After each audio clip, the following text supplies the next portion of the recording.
Alright guys, how's it going? Today we're going to be talking about JT Miller and how he's going to affect the Vancouver Canucks roster, lineup, going into next season. The acquisition of JT Miller has been very polarizing to Canucks fans. We have one side that says perhaps, JT Miller is going to come in. He's going to help our guys like Elias Pettersson. He's going to help our guys like Bo Horvat. And then we have another side that says we had to give up a first round pick. I don't like this. And I definitely see both sides. So in today's video, we're going to analyze the Vancouver Canucks lineup and kind of form an opinion on how he's going to directly affect our lineup going into next season. JT Miller was drafted in 2011, 15th overall by the New York Rangers. And since 2014-2015, JT Miller has had a very solid, consistent career within the NHL. JT Miller's best season being the 2017-2018 season, where he put up 58 points in 63 games, 23 of those being goals.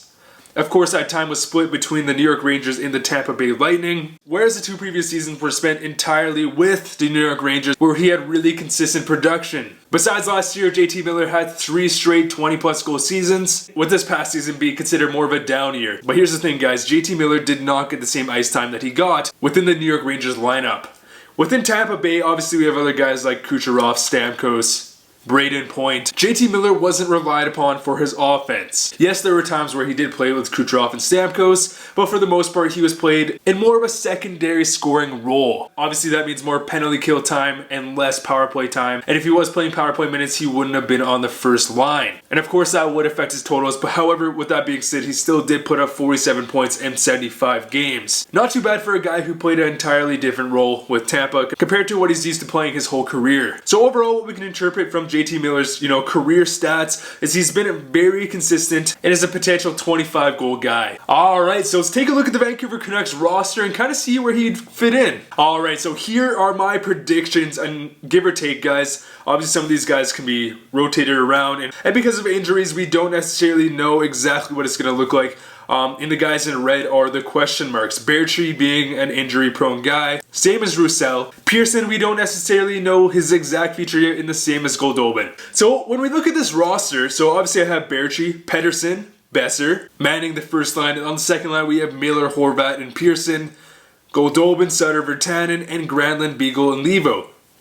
In the other category, we have Louis Eriksson, who is probably not going to be part of the Vancouver Canucks after this summer. I hope so. We have Spooner, Roussel, Gaudette, McEwen, and Mott. Now again, guys, depending on, what we do this offseason, I can definitely see Gaudette and Mott being a part of the roster full-time. And same as Roussel. I'm actually a big fan of Roussel, but of course he was injured last season. I'm not sure exactly the timeline of his return. So how does Miller directly affect the Vancouver Canucks lineup? Well, if you're not a Vancouver Canucks fan or just don't really pay attention to the Vancouver Canucks, Vancouver is a team that severely lacks winger depth. Our best winger being Brock Besser, and then basically after that we didn't have anything.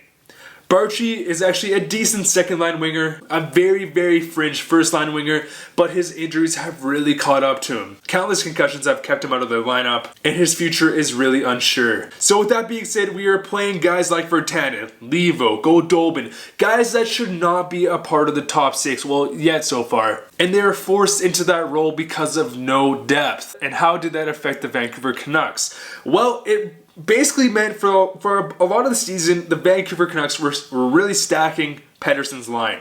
So it was basically the best producer at the time, whether that's Levo, whether that's Pearson, whether that's Bertree, whether that's Goldobin. We were stacking we were slotting them in with Pettersson and Besser, which is fine for the most part because Pettersson is a guy that makes everyone around him a lot better, and Besser is that, goal-scoring winger. Which again, that's fine. Whatever player slots in there, they're gonna do some damage. But where does that hurt us? Well, when Horvat doesn't have any winger support, it really leaves our team very vulnerable. Within our bottom 6, we have a lot of shutdown guys. I like Sutter, I do like Beagle. Virtanen's becoming more of a, a secondary scorer. Same as Granlund and same as, obviously Goldobin or Roussel or whoever's in the bottom 6. But when the Vancouver Canucks would face teams last year, and obviously they had a whole book on Pettersson, they would specifically target the Pettersson line, throwing their best defensive guys out there or throwing whoever they can against Pettersson and Besser to really throw them off and to make sure they weren't able to set up properly. They would put all the pressure on Pettersson's line, and because we didn't have any winger depth, the Horvat line wasn't really able to convert and provide that secondary scoring that we really needed. We saw Horvat mainly being relied on for his defensive side last season, and the fact that Horvat put up the points that he did is really phenomenal. If we put Miller in our lineup, whether he does go beside Pettersson or, Horvat, if he does produce like 20 goals, 50, 60 points, that would be great. Miller is only 26 years old. Miller also brings a very complete game. He has good offensive upside, a good defensive side, and also brings some grit to the roster. Jim Benning had a lot of pressure from ownership. Ownership really wants the Vancouver Canucks to win sooner than later. I personally don't necessarily agree with that, but I think there is a lot of confidence that, we do have the pieces at the moment to potentially make a playoff run. Now for next year, I do think we'll be a wild card, obviously contender, but I don't think we'll actually be doing damage in the playoffs for another 2-3 years. And by that time, Miller is still going to be providing a lot of good value to the Vancouver Canucks. Again, he's only 26 years old, so by the time Vancouver Canucks are fully developed, we see Pettersson hit his stride, getting 100+ point seasons with our boy Besser. Miller will be providing, that secondary scoring, good, solid two-way forward, who again adds some grit. And we obviously just saw the St. Louis Blues win the Stanley Cup last season. Their whole team is filled with guys like, obviously, Miller, who has good offensive upside, but it can also throw the body. Miller is also a guy that does not get injured. Last year he played 75 games, but the 2 years before that he played the whole 82 games. Again, that is something that will very much help the Vancouver Canucks going on into the future. Not to mention he's also a natural centerman. So if a top 6 centerman, so if Pettersson or Horvat do get injured, we don't have to be using a guy like Gaudette. We don't have to be using a guy like Sutter to have to play top 6 minutes. We have Miller, who's a top 6 forward, who is also a natural centerman, who could provide us a lot of depth. Personally, I do think the first round pick is pretty steep, I'm going to be honest. But the Vancouver Canucks really had to prioritize building out that winger depth, or we are just going to go nowhere. We are seeing teams like the Toronto Maple Leafs, who went through the very similar process that the Vancouver Canucks are going through. They're drafting all this young, great talent.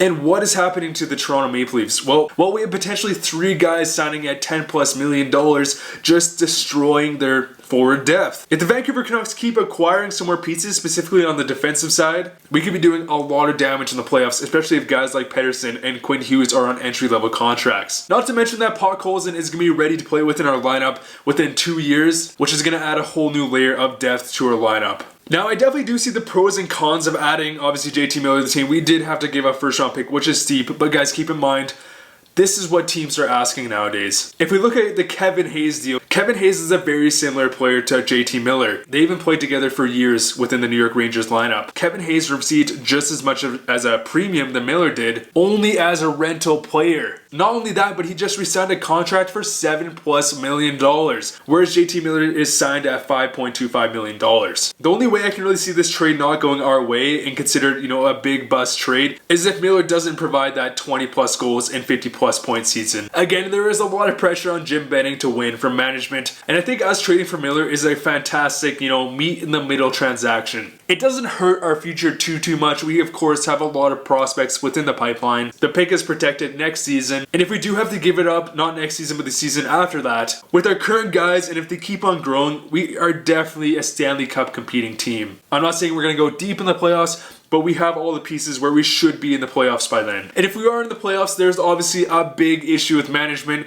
and it's not really an issue that first round pick is going to fix. Now, I know that is pretty controversial because obviously a first round pick really helps build your future. But we don't want to pull Edmonton Oilers where the rebuild just does not stop because we're not willing to commit to winning now, and we keep drafting these players and some of them don't turn out. So basically what I'm saying is we can't be afraid as fans to see the Vancouver Canucks really try to push to the playoffs. We have Pettersson, who is our all-star franchise centerman, Besser, who's that winger, Bo Horvat, who provides that two-way game, the perfect second-line centerman. We obviously just drafted Podkolzin, who is the potential first-line winger, who will provide that gritty game, but, offensive upside. Then obviously we have a guy like Quinn Hughes, who's our defenseman of the future, not to mention other guys like Olli Levy, who I'm not writing off yet, and Jet Wu. And we also have some other guys in the system like Cole Lind, like Jonah Gadjevich, who could end up developing into big pieces for a team. Jim Benning is also trying to support our farm team a bit better this year. Obviously, there's a lot of issues within Utica last year, but he's already acquiring pieces. like Francis Perron, to help develop our guys within our minor league system. So I wouldn't write off guys like our Linds, like our Gajovic.